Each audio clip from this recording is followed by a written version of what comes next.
And But don't start until we say it, because she's just going to start recording it. I'm sorry, it was amazing. go. Williamsburg gives you the freedom to explore new things.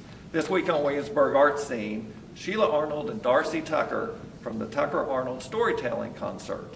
First off, Sheila, what's a storytelling concert? A storytelling concert is a place where you gather together to hear the first form of entertainment, oral storytelling. It's where usually we gather and get those images in our heads that make stories come alive. This particular thing that we're doing is not for children, it's for adults, for them to be able to capture and have stories that they can have put inside of them. And storytelling concerts have a lot of variety. Sometimes you hear personal stories, sometimes you hear historical stories. This particular one will be a historical evening. You might hear fairy tales, you might hear folk tales. There's a wide variety of things that happen in a storytelling concert. And what you won't hear is you won't see someone picking up a book and reading in front of you, at least not for this. Usually that's what people think of when they think of storytelling concert, going to a library, somebody reading a book to them, but not here at all. We take the images, practitioners of story take those images and they talk them into your mind through their expressions and body movements, and it's an extraordinary experience. Well, it sounds like then every time you tell a story, it's going to be different. Absolutely, absolutely. Yeah, it has a lot to do with the mood you're in. It has to do with the feedback that you're getting from the crowd. That's a big part of it because you're actually watching them and you're adjusting as you tell. You're noticing what's working, what's not working. You're making eye contact. So it's actually a collaboration between the audience and the storyteller. Absolutely. Well, now, why do you think that we all, young and old, tell stories? Well, it's because a long time ago, there were not things called televisions or DVRs or anything like iPods or iPads or cell phones. I know that must shock some of these children today. But long ago, before all those things, there was this entertainment called communication. And if you're sitting in a room with somebody and you're looking at them, after a while, you're going to talk to them and you're going to tell a story somehow or another. That's just what happens. And everybody today still does it, even people who aren't professional storytellers. You walk into the office and as you're standing by the coffee machine, you're telling what happened over the weekend. It's a part of humankind, and especially for people who have children, which people have had since the dawn of time. Kids ask why, and there are so many stories that started out as explanations to try to explain why there's a Milky Way, why the elephant has a long nose, why the possum has a skinny, scrawny tail. A lot of stories started out there.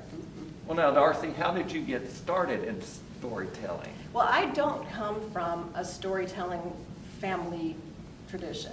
And I started telling stories at Colonial Williamsburg. At Colonial Williamsburg, we use storytelling a lot, especially to talk about the African American experience. There were enslaved people who were literate, but not very many. And so oral communication was incredibly important to teach survival skills and who to trust and who not to trust, and to carry on family tradition and so forth. So that's how I started telling stories, was African American stories. I didn't know white people told stories. And Colonial Williamsburg had a storytelling festival, and when I saw that there were white people being advertised, I went to find out what kind of stories do they tell, and discovered that they were the same stories that I had. I had a station wagon just like the one she's describing. I had that same bike that she had. My dad did stuff just like her dad did, and it made me realize that I did have stories, and that's when I started into professional storytelling, because up until that point I just hadn't even realized that there was such a thing. Well, Sheila, how did you start? I have a storytelling family for sure. One of those that sits on the porch, and at every meal we stay there and we tell stories. I have a talking family. That's what we do. And so I've always been around that and always been telling stories. But when I came to Colonial Williamsburg, they took the natural gift that God had already given me, and they enhanced it and moved it, and they put it on display constantly so that I was learning more about how to be a better storyteller. And then in 2003, I became a full-time storyteller, and now that's what I get to do. Well, in your opinion, what makes a great storyteller? Imagination. Oh, yeah, and the ability to connect with your audience. That is so important, to know that you have an audience out there that's not just, you're not just in the story for yourself. It's not your therapy time. It's your opportunity to share with other people. And so you have to have, something in you that has a passion. People with a passion, they make great storytellers. And people who have empathy, who can relate to the characters that are in the story. I've mentioned imagination. A really good storyteller not only sees the images in his or her own head, they feel the cold, they feel the joy or the grief or whatever that's happening within the story. And because it's real to the storyteller, it becomes real to the audience. A great storyteller is a painter, but they paint with words. And they paint in such a way that you see all the landscape, and you feel all the passion, and you feel what's happening inside of the story. And when you walk out, you feel like you've been to a full movie, and yet you don't have the popcorn to show for it. Right. What you do have are the connections that you made, though. As you're listening to a really good story, you're hearing the story and you're picturing it, but you're also thinking, that happened to me. Oh, I remember the time that something like that happened to me. I had an uncle who was just like that.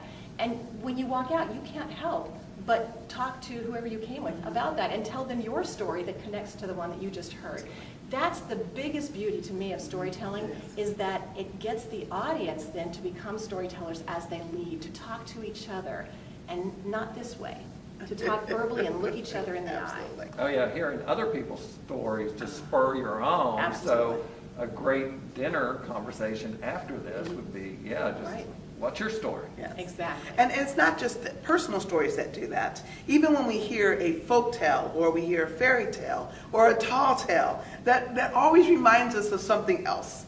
And whether it's our story or one that we've heard before, or just reminds us of something that was written, or just spurs inside of us something that makes us think, wow, that seems like what's happening in our culture right now today.